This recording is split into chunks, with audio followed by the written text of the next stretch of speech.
आरव ने धीरे से कार का डोर खोला। ठंडी हवा ने उसके चेहरे को छू लिया। जंगल अननेचुरली क्वाइट था, जैसे सब कुछ रुक गया हो। फिर किसी के चलने की आवाज आई।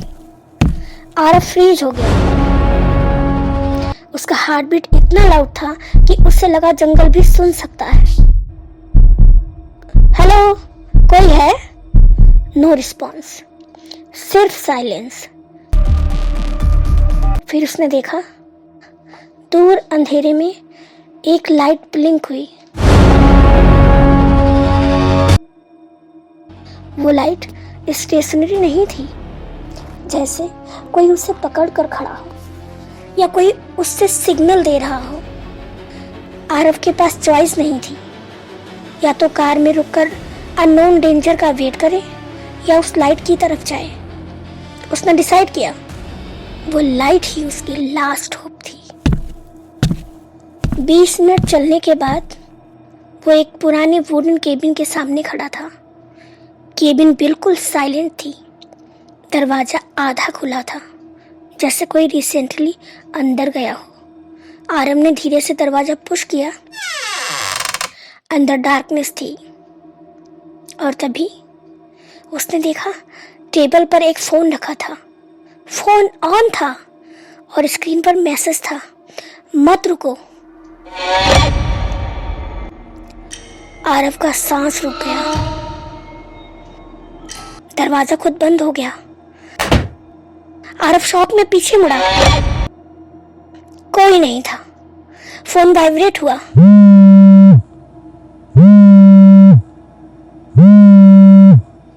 न्यू मैसेज, वो तुम्हें देख रहा है। आरव स्लोली विंडो की तरफ मुड़ा और उसने जो देखा उसने उसकी सोल फ्रीज कर दी।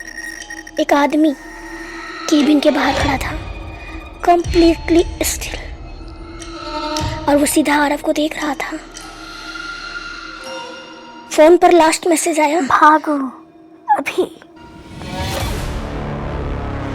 और उसी सेकंड केबिन की लाइट बंद हो गई। कंप्लीटली डार्कनेस, और केबिन के बाहर से फुटस्टेप की आवाज आने लगी। वो अंदर आ रहा था और आरव को समझ आ गया, आज की रात या तो वो जिंदा बचेगा या ये जंगल उसे हमेशा के लिए अपना बना लेगा। केबिन के अंदर कंप्लीटली डार्कनेस थी। आरव की सांसें तेज हो रही थी। उसे क्लियरली फुटस्टेप सुनाई दे रहे थे। हर स्टेप के साथ वो आवाज और करीब आ रही थी। आरव का दिमाग बहुत फास्ट काम कर रहा था। दरवाजा ब्लॉक्ड था, सिर्फ एक ऑप्शन था, विंडो। आरव ने अपनी पूरी ताकत से विंडो तोड़ दी और जंगल की तरफ भाग गया। उसके पीछे वो चीज भी मूव कर चुकी थी। जंगल अंधेरा था।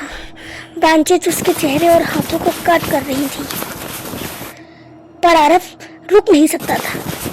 उसे फील हो रहा था वो अकेला नहीं है, कोई उसके पीछे है, और वो फास्ट हो रहा है। आरव ने पीछे मुड़कर देखा और उसका खून जम गया।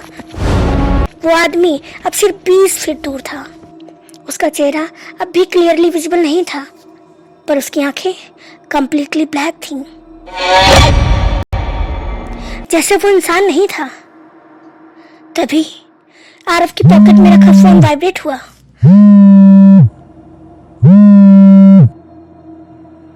वही फोन जो डेड था। आरव ने शॉक में फोन निकाला। फोन ऑन था, सिग्नल फुल, और एक इनकमिंग कॉल आ रही थी।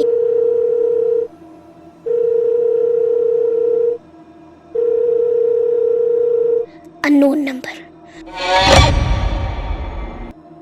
आरव ने कांपते हाथों से फोन रिसीव किया। दूसरी तरफ से एक आवाज आई, राइट मत जाना, लेफ्ट जाओ। आरव फ्रीज हो गया। कौन है? वॉइस ने इग्नोर किया। लेफ्ट में 30 स्टेप्स के बाद एक नैरो पाथ है, वही तुम्हें बचा सकता है। आरव के पास ट्रस्ट करने के अलावा कोई ऑप्शन नहीं था। आरव लेफ्ट की तरफ भागा। एग्जैक्टली 30 स्टेप्स बाद एक हिडन पाथ था, ऑलमोस्ट इनविजिबल। वो तुरंत उस पाथ पर घुस गया। पीछे फुटस्टेप सडनली रुक गए। कंप्लीटली साइलेंस, जैसे वो चीज उस पाथ पर आ ही नहीं सकती थी। आरव रुक गया। सांस लेते हुए उसने पीछे देखा, कोई नहीं था। वो सेफ था फॉर नाउ। फोन अब भी कनेक्टेड था। आरव ने धीरे से पूछा, तुम कौन हो? दूसरी तरफ साइलेंस रहा। फिर वॉइस बोली, मैं वो हूं जो तुम्हें जिंदा रख सकता हूं। आरव का हार्ट स्किप कर गया। वॉइस ने कंटिन्यू किया, अब सीधा चलते रहो, सुबह होने वाली है। आरव ने डरते हुए पूछा, तुम्हें कैसे पता मैं कौन हूं? वॉइस ने आंसर किया, क्योंकि मैं पहले यहां रुक चुका हूं और मैं ये भी जानता हूं कि यहां क्या होता है। आरव चलता रहा। 15 मिनट, 30 मिनट। फाइनली उसे दूर एक रोड दिखाई दी। वो ऑलमोस्ट सेफ था। फोन पर वॉइस ने लास्ट इंस्ट्रक्शन दिया, जब तुम रोड पर पहुंच जाओगे पीछे मुड़कर मत देखना। आरव कंफ्यूज था। क्यों? वॉइस ने सिर्फ एक लाइन बोली, क्योंकि अगर तुमने पीछे देखा वो तुम्हें देख लेगा। आरव ने बिना पीछे देखे रोड क्रॉस किया और सडनली कॉल डिस्कनेक्ट हो गया। सुबह हो चुकी थी। पुलिस आरव के साथ जंगल में वापस गई। उसने उन्हें केबिन के बारे में बताया, अननोन मैन के बारे में बताया, फोन के बारे में बताया, पर जब वो लोकेशन पर पहुंचे वहां कुछ भी नहीं था। ना कोई केबिन, ना कोई फुटप्रिंट्स, नथिंग। पुलिस ऑफिसर ने कहा, सर, यहाँ कभी कोई केबिन था ही नहीं।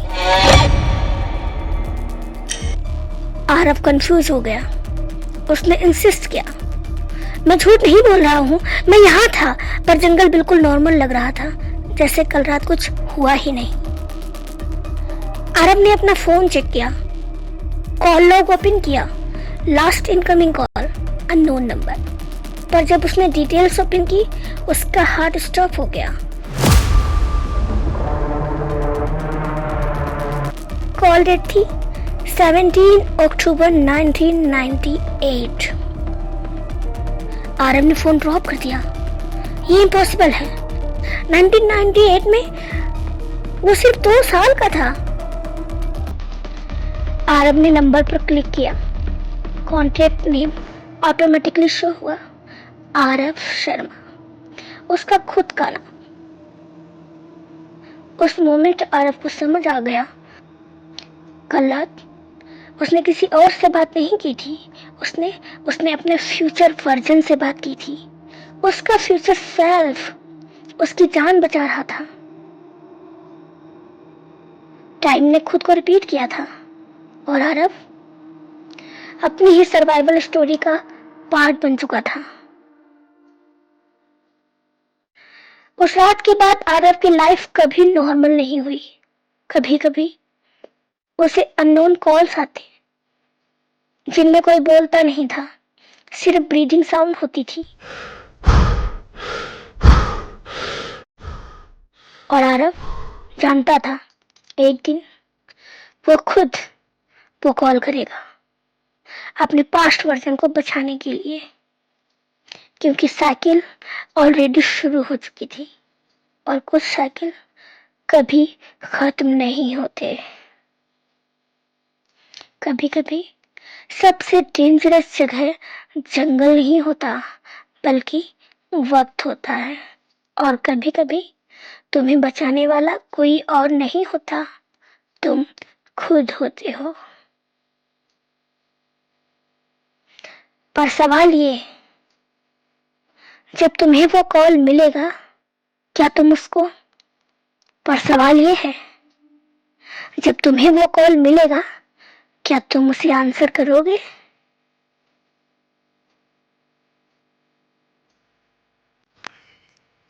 आई होप की स्टोरी आपको पसंद आई होगी। अगर पसंद आई है तो लाइक कीजिएगा और मेरे चैनल को सब्सक्राइब ज़रूर कीजिएगा। ये मेरी पहली वीडियो है और मुझे पता है बहुत सारी कमियां नहीं होंगी। तो अगर आपको कोई कमी लगी या आप कोई सुझाव देना चाहें जो मेरे चैनल को ग्रो करने में मेरी मदद कर सकें, तो कमेंट में ज़रूर बताइएगा। आशा करूँगी कि आगे आप मेरी सारी वीडियो देखेंगे और मुझे ज़रूर कुछ ना कुछ सलाह देते रहेंगे। बहुत बहुत धन्यवाद। Thank you so much. Keep watching and stay safe.